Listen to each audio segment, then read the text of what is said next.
നമസ്കാരം കൂട്ടുകാരെ, എല്ലാവർക്കും സെഗ സ്റ്റഡീസിലേക്ക് സ്വാഗതം. ഇന്ന് നമ്മൾ 9ാം ക്ലാസ് സോഷ്യൽ സയൻസിലെ ഡെമോഗ്രാഫിക് ട്രെൻഡ്സ് ഇൻ ഇന്ത്യ എന്ന പാഠഭാഗത്തിൻ്റെ കംപ്ലീറ്റ് ക്വസ്റ്റ്യൻസറുമാണ് ഇവിടെ ഡിസ്കസ് ചെയ്യാൻ പോകുന്നത്. ഹിസ്റ്ററിയിലെ 5ാമത്തെ ചാപ്റ്ററാണിത്. 1ാമത്തെ ചോദ്യത്തിലേക്ക് പോകാം. What problems arise when the population arise?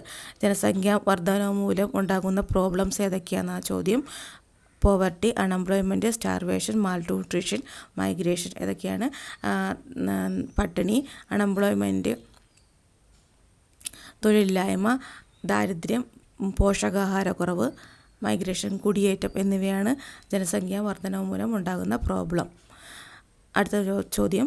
The social development index of a country or region is determined by its population data.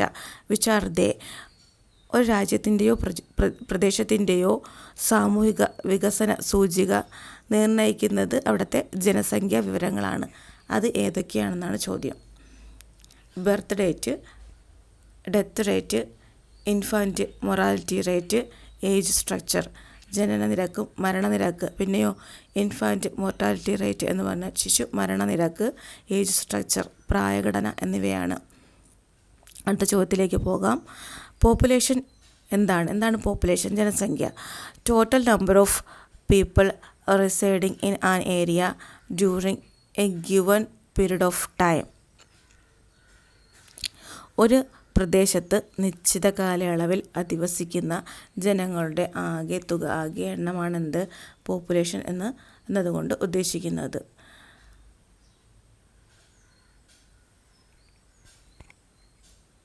Branches of demography. എന്താ കൂട്ടുകാരെ demography?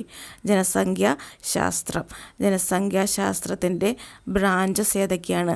Social demography and formal demography. അപ്പോഴെന്താണ് demography?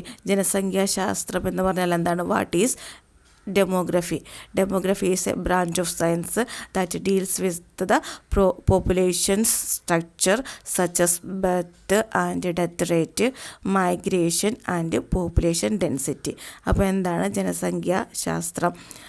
ജനന മരണനിരക്കുകൾ, കുടിയേറ്റം, ജനസാന്ദ്രത തുടങ്ങി ജനസംഖ്യ ഘടനയെക്കുറിച്ച് പഠിക്കുന്ന ശാസ്ത്രശാഖയാണ് demography. അപ്പോൾ ഇതെന്താണ്? ഒരു ബ്രാഞ്ച് ഓഫ് സയൻസ് ആണ്. എന്തിനെപ്പറ്റി പഠിക്കുന്നത്? ബർത്ത് ആൻഡ് ഡെത്ത് റേറ്റ്, പിന്നെ മൈഗ്രേഷൻ, പിന്നെ പോപ്പുലേഷൻ ഡെൻസിറ്റി, ഇതൊക്കെ പഠിക്കുന്ന ശാസ്ത്രശാഖയാണ് നമ്മൾ ഡെമോഗ്രഫി എന്ന് പറയുന്നത്. അടുത്ത ചോദ്യം. Compare social demography and formal demography. എന്താ സോഷ്യൽ ഡെമോഗ്രഫി? സാമൂഹിക ജനസംഖ്യാശാസ്ത്രം എന്നാണ് സോഷ്യൽ ഡെമോഗ്രഫി പറയുന്നത്. അതിൻ്റെ Malayalam meaning.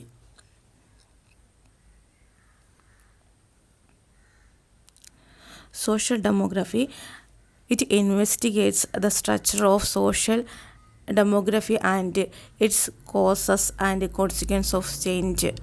Emphasises the social economic and political patterns of A region. ജനസംഖ്യയുടെ ഘടനയും അവയുടെ മാറ്റത്തിൽ വരുന്ന കാരണങ്ങളും ഇതിൻ്റെ അനന്തരഫലങ്ങളുമൊക്കെ ഇൻവെസ്റ്റിഗേറ്റ് ചെയ്യുന്നതാണ്, അന്വേഷിക്കുന്നതാണ് സോഷ്യൽ ഡെമോഗ്രഫി ചെയ്യുന്നത്. പിന്നെയോ emphasises social economic and political patterns of A region. ഒരു പ്രദേശത്തെ സാമൂഹിക, സാമ്പത്തിക, രാഷ്ട്രീയ രീതികൾക്ക് പ്രാധാന്യം നൽകുകയും ചെയ്യുന്നു സോഷ്യൽ ഡെമോഗ്രഫിയിൽ.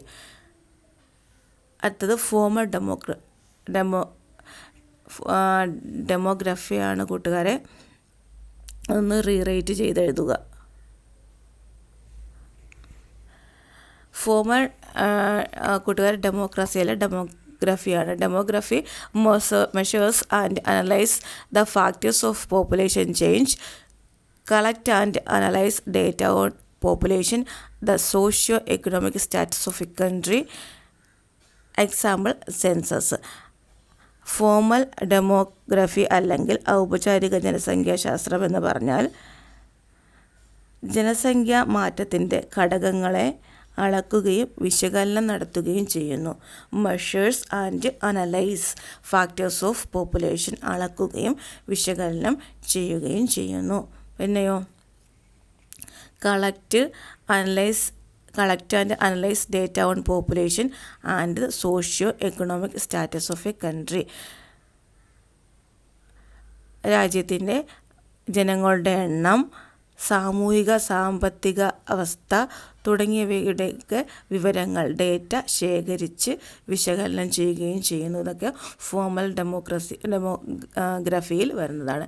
ഡെമോക്രസി എന്ന് എഴുതിയിരിക്കുന്നത് ടൈപ്പിംഗ് മിസ്റ്റേക്കാണ്. കൂട്ടുകാർ റീറൈറ്റ് ചെയ്ത് ഡെമോഗ്രഫി തന്നെ എഴുതുക. ഇതിൻ്റെ വിവരങ്ങൾ ശേഖരിച്ച് അനലൈസ് ചെയ്യുന്നതിൻ്റെ ഉദാഹരണം എന്താണ്? ജനസംഖ്യ വിവരങ്ങൾ ശേഖരിക്കുകയും അനലൈസ് ചെയ്യുകയും ചെയ്യുന്നതാണ്. സെൻസസ് ആണ് ഇതിൻ്റെ ഉദാഹരണം. സെൻസസ്.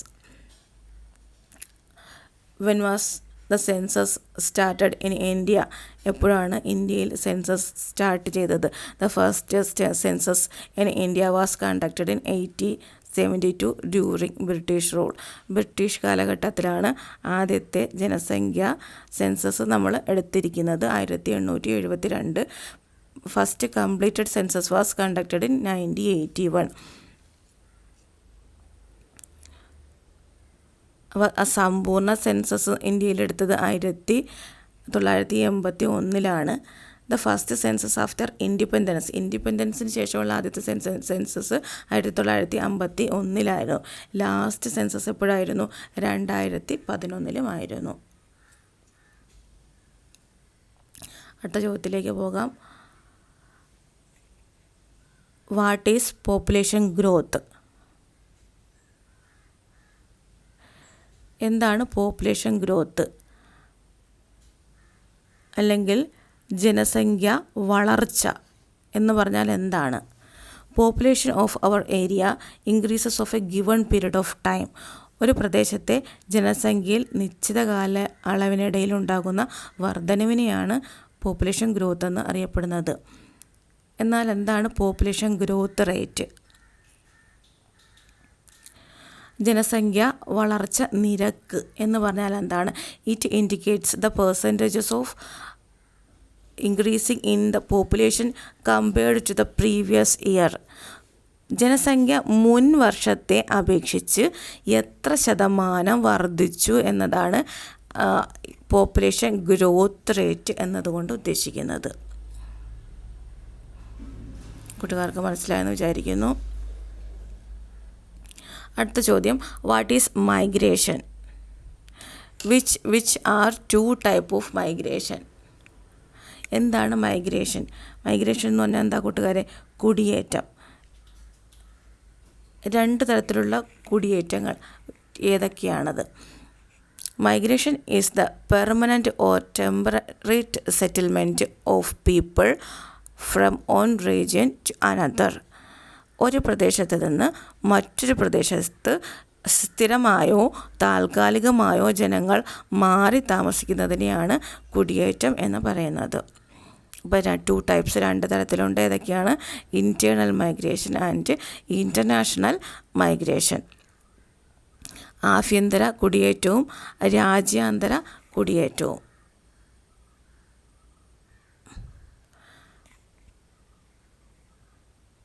അടുത്ത ചോദ്യം,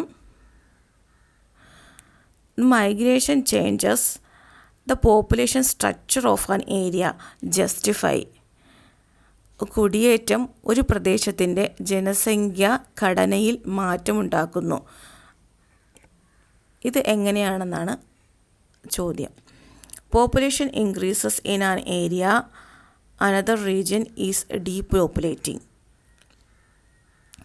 ഒരു പ്രദേശത്ത് ജനസംഖ്യ വർദ്ധിക്കുന്നു, മറ്റൊരു പ്രദേശത്ത് ജനസംഖ്യ കുറയുന്നു.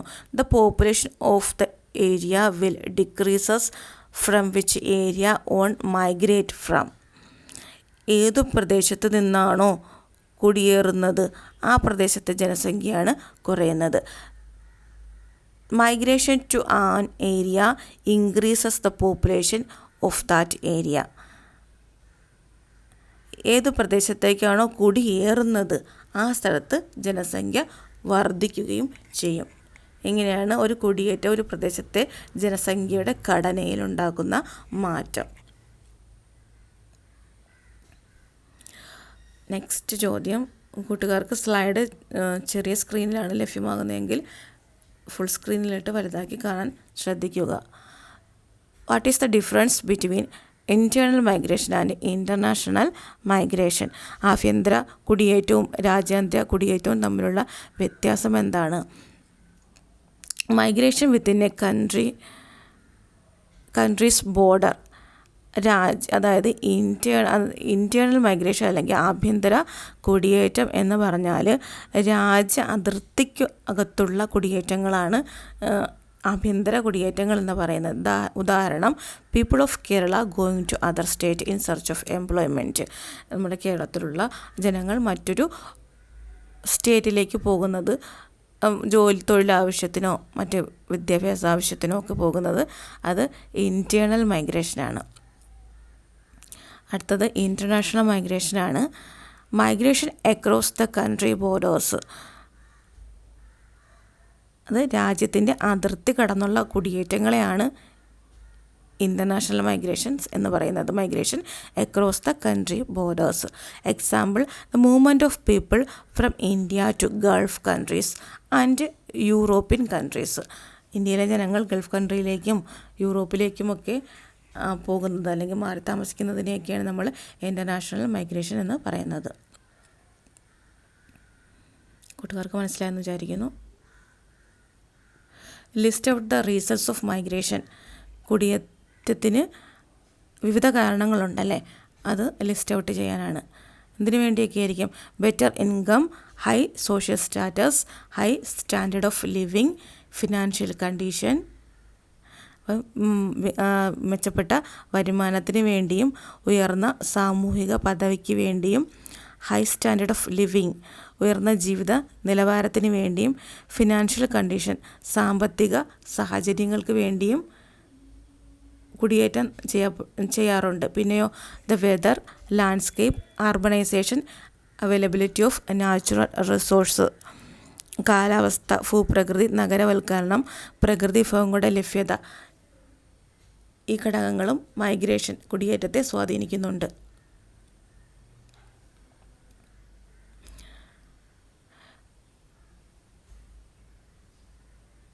അടുത്ത ചോദ്യത്തിലേക്ക് പോകാം.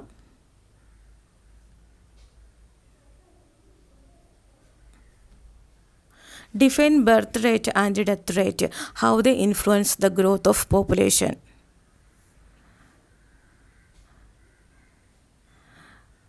ബർത്ത് റേറ്റും ഡെത്ത് റേറ്റും എന്താണെന്ന് ഡിഫൈൻ ചെയ്യണം. എന്താണ് കൂട്ടുകാരെ ബർത്ത് റേറ്റ് അല്ലെങ്കിൽ ഡെത്ത് റേറ്റ് എന്ന് പറഞ്ഞാൽ?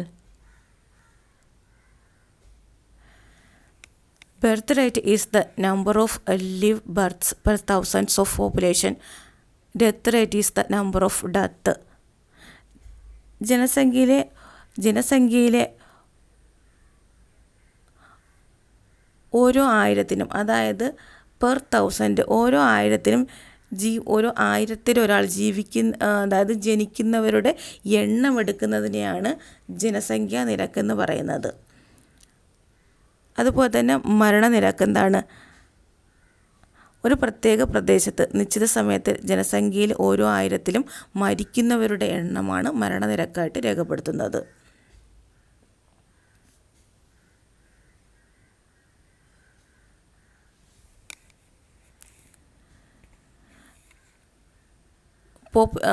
Death rate is the number of death of population in a particular area or specific time.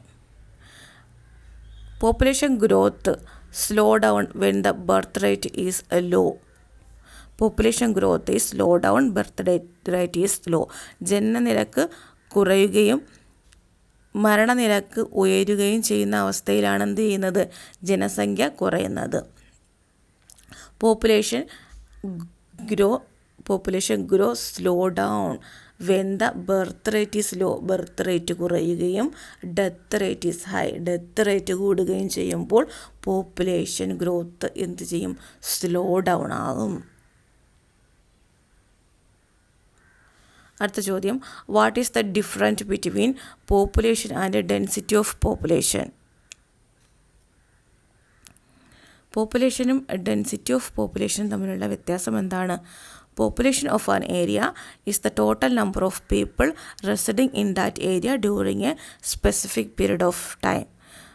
ഒരു പ്രദേശത്ത് നിശ്ചിത കാലയളവിൽ അധിവസിക്കുന്ന ജനങ്ങളുടെ ആകെ എണ്ണമാണ് ആ പ്രദേശത്തെ ജനസംഖ്യ. എന്നാലോ the average population per square kilometre is called density of population.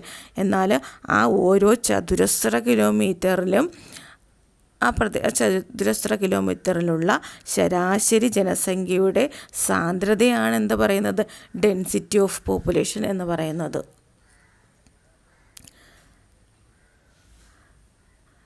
അപ്പോഴെന്താണ് population age structure എന്ന് പറഞ്ഞാൽ? What is population age structure? എന്താണ് പോപ്പുലേഷൻ ഏജ് സ്ട്രക്ചർ എന്ന് പറഞ്ഞാൽ? India has the largest population between 15 and 59 years. ഇന്ത്യയിൽ ജനസംഖ്യയുടെ പ്രായഘടന അല്ലെങ്കിൽ ഏജ് സ്ട്രക്ചർ ഓഫ് പോപ്പുലേഷൻ എന്ന് പറയുമ്പോൾ ഏറ്റവും കൂടുതൽ യുവാക്കളുള്ളത് ഇന്ത്യയിലാണല്ലേ. 15 മുതൽ 59 വയസ്സ് വരെയുള്ള ലാർജസ്റ്റ് പോപ്പുലേഷൻ ഇന്ത്യയിലാണുള്ളത്.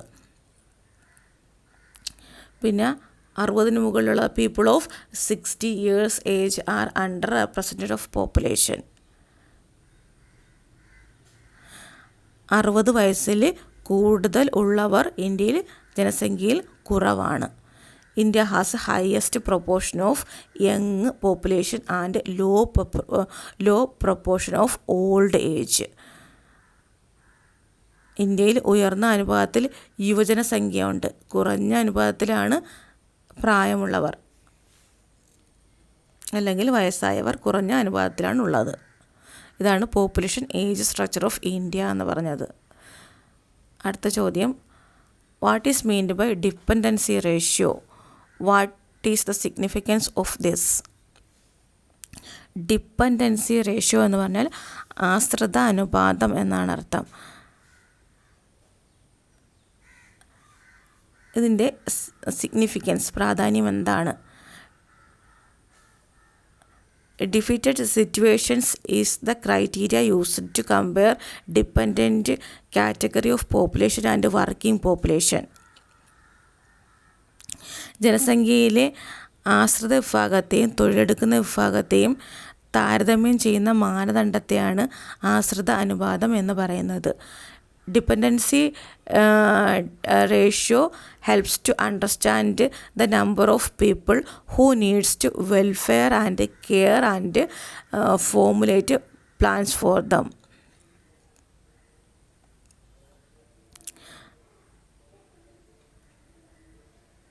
അപ്പോൾ ഡിപ്പെൻഡൻസി റേഷ്യോ എന്ന് പറയുമ്പോൾ ആശ്രിത അനുപാതം മനസ്സിലാക്കുന്നതിലൂടെ സർക്കാരിന് ആരോഗ്യ സംവിധാനം, വിദ്യാഭ്യാസ മേഖല എന്നിവയെക്കുറിച്ച് കൂടുതൽ വ്യക്തമായി വിലയിരുത്താനും അവരെ സഹായിക്കാനുമൊക്കെ കഴിയുന്നുണ്ട്.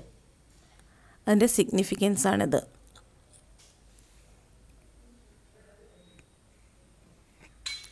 Employable population is responsible for taking on the bulk of the employment dependency ratio.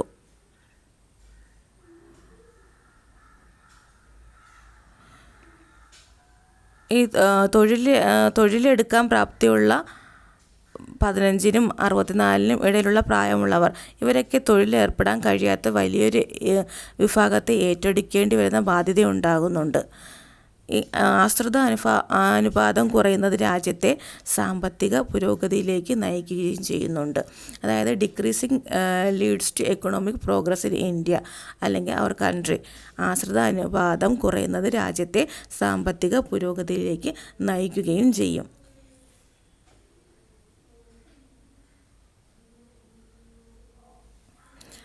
കൂട്ടുകാർക്ക് ക്വസ്റ്റ്യൻസെല്ലാം മനസ്സിലായെന്ന് വിചാരിക്കുന്നു. Thank you for watching. Subscribe ചെയ്യാത്ത കൂട്ടുകാർ തീർച്ചയായും സബ്സ്ക്രൈബ് ചെയ്യുക.